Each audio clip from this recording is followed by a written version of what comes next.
കുറച്ച് ദിവസം മുൻപ് എൻ്റെ കൂട്ടുകാരൻ വിളിച്ച അവൻ്റെ വീട്ടിൽ ഒരു പ്രശ്നമുണ്ട് എന്ന് പറഞ്ഞു. അങ്ങനെ ഞാൻ പോയി നോക്കുമ്പോൾ വീടിൻ്റെ എല്ലാ ചുമരുകളും ഒക്കെ അങ്ങനെ പൊളിഞ്ഞ് കിടക്കുന്നുണ്ട്. അപ്പോൾ നിങ്ങൾ വിചാരിക്കും വെള്ളത്തിൻ്റെ എന്തോ പ്രശ്നമാണ് എന്ന്, ഈർപ്പം തട്ടും അല്ലെങ്കിൽ ബാത്റൂമിൻ്റെ സൈഡ്, അതൊന്നും അല്ല. ഇത് മൊത്തമായിട്ട് അവർ കരാറ് കൊടുത്തതായിരുന്നു എന്ന് പറഞ്ഞു.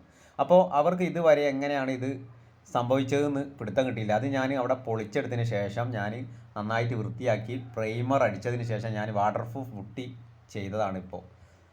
അപ്പോൾ നിങ്ങൾക്കാർക്കെങ്കിലും ഇത് എന്താണ് കാരണം എന്ന് അറിയാമെങ്കിൽ ഒന്ന് പറഞ്ഞു തരിക. കാരണം ഇത് കാണുന്ന ആളുകൾ, ഞാനിതാ പ്രൈമർ അടിച്ചതിന് ശേഷം അവിടെയൊക്കെ പൊട്ടി പൊളിഞ്ഞ പ്രൈമർ അടിച്ചതിന് ശേഷം സിമൻറ്റ് പ്രൈമറാണ് അടിച്ചത്. സിമൻറ്റ് പ്രൈമർ അടിച്ചതിന് ശേഷം പുട്ടി, അതും വാട്ടർ പ്രൂഫ് പുട്ടിയാണ് ഇപ്പോൾ ഞാൻ ഇതാക്കുന്നത്. അതിന് ശേഷം വീണ്ടും പേപ്പർ ഇട്ട് പ്രൈമർ അടിച്ച് വെക്കുകയാണ് ചെയ്യുന്നത്. അപ്പോൾ മൊത്തമായിട്ട് ചുമരിലെല്ലാം ഉണ്ട്. അപ്പോൾ അറിയുന്ന ആളുകളുണ്ട്, തീർച്ചയായിട്ടും പറഞ്ഞു തരണം. അതുപോലെ അറിയാത്ത ആളുകൾക്ക് ഇതുപോലെ ചെയ്താൽ മതി. പല വീടുകളിലും ഇത് ഞാൻ കണ്ടിട്ടുണ്ട്. അപ്പോഴൊക്കെ ഞാൻ ഇതാണ്